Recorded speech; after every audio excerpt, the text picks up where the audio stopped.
The twin suns over the capital of the Kellyan Empire bled dim light across a sky full of smoke as the last defensive shields flickered above the royal spire. The alien queen stood upon the highest balcony, her silver crown trembling as she watched the enemy fleet descend through the haze. She had ruled for decades with a firm but just hand, guiding her people through harvests, crises, and ages of unity, yet never had she seen a threat so great.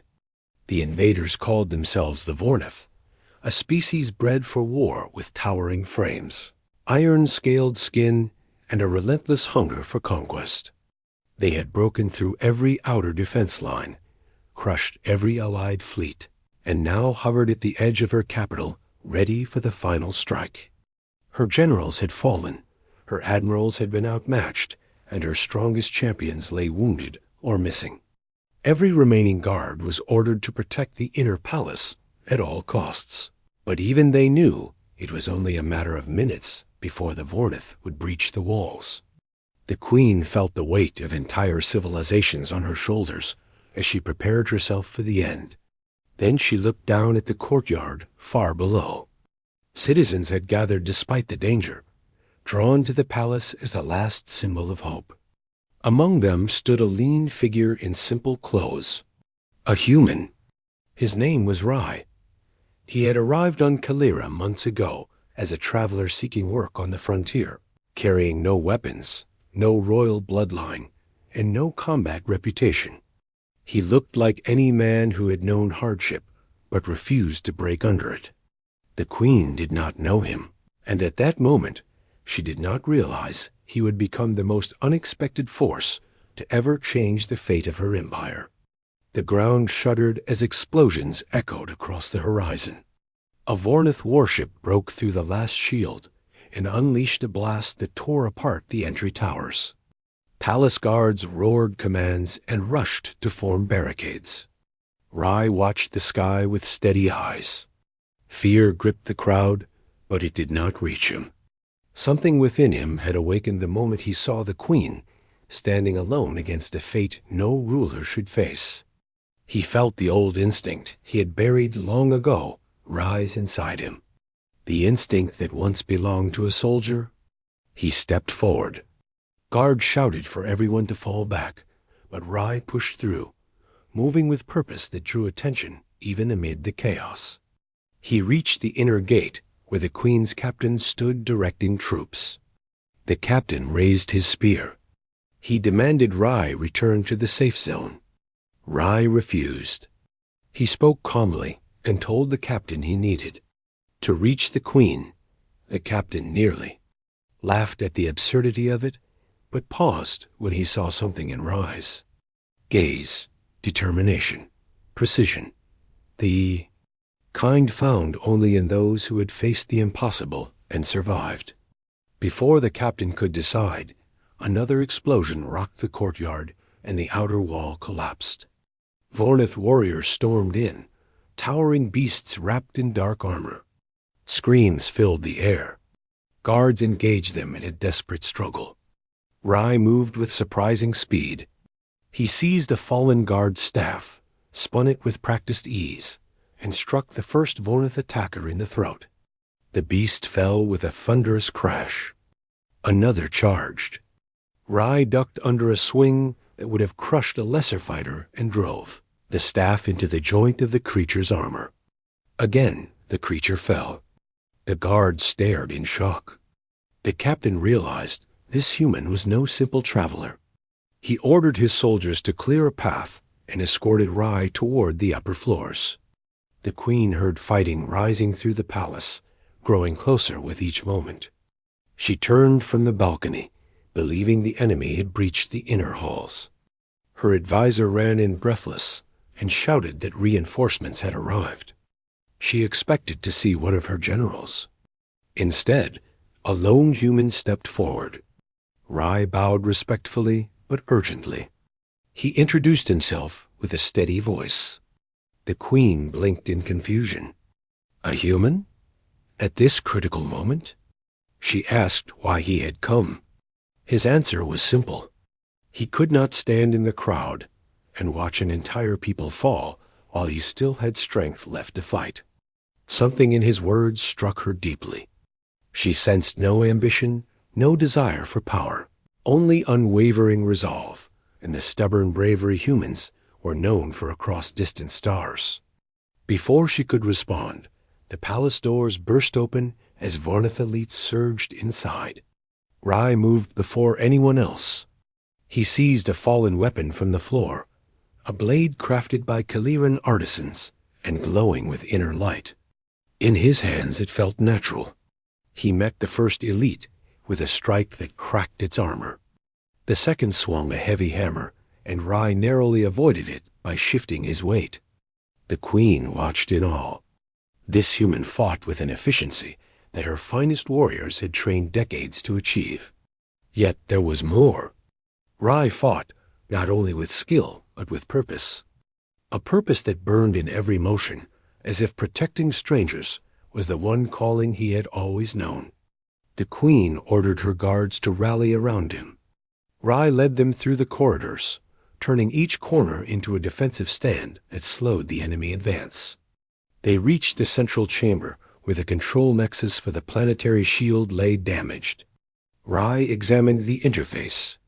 The queen explained that the shield could be restored, but someone needed to reach the generator tower outside the palace and manually realign the core. The tower was already swarmed by Vornith troops. Rai looked at the queen and told her he would go. She refused at first. Sending a single man into a battlefield overtaken by the enemy seemed reckless.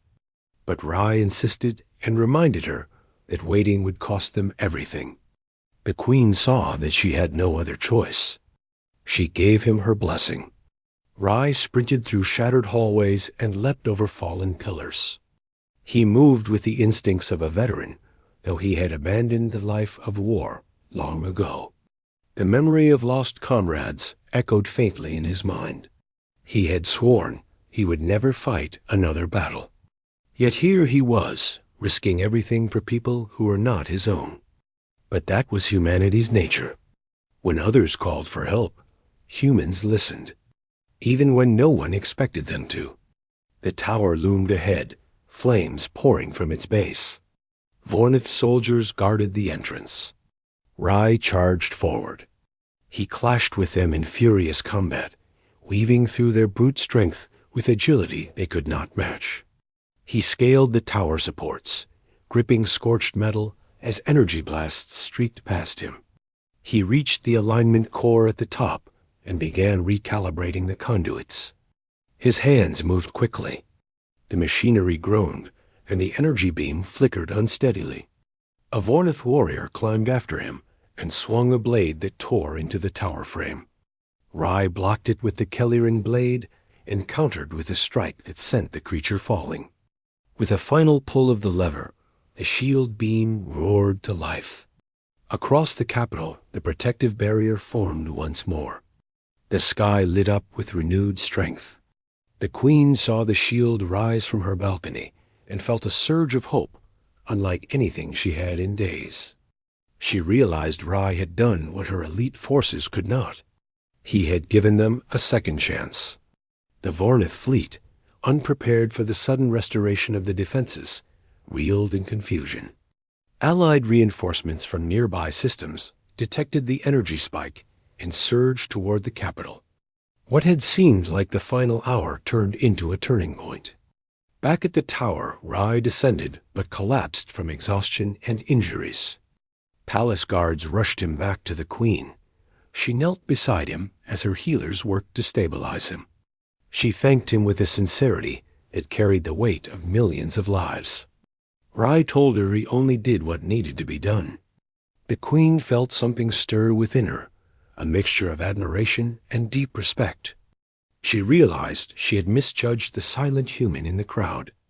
In him, she saw a symbol, a reminder that even in the vast expanse of the galaxy, the smallest spark of courage could ignite a force strong enough to save entire worlds. With the shield restored, the tide of battle shifted. The queen rallied her forces. Rai, despite his injuries, insisted on joining the strategy hall where the final counterattack was planned. The generals questioned his involvement until the Queen silenced them. She declared that Rye had earned his place among them.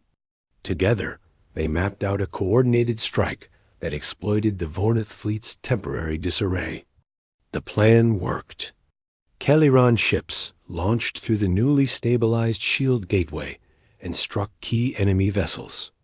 The Vornith flagship faltered under the barrage and lost command cohesion. One by one the invaders retreated, realizing the battle had slipped beyond their control. When the final ship fled into the void, the capital erupted with triumphant cries. The war was not finished, but the Queen no longer faced defeat. She turned to Rye. She told him her people would speak of this day for generations. They would remember the moment when a lone human rose from the crowd and changed the fate of an empire. Rye simply shook his head. He claimed he did not seek glory. Yet the Queen knew he deserved honor greater than any medal. She offered him a place at her side, not as a soldier, not as a servant, but as a guardian of the realm. Rye hesitated, but saw the hope in the Queen's eyes. He accepted. From that day forward, the legend of Rye spread across star systems. Songs were written. Stories were told. Not of a mighty general nor a chosen hero, but of a human who refused to stand by when others were in need. And so the Queen rebuilt her world with Rye as her ally, her protector, and the symbol of a bond between species. A bond forged not by treaties or diplomacy, but by one man stepping forward when all seemed lost.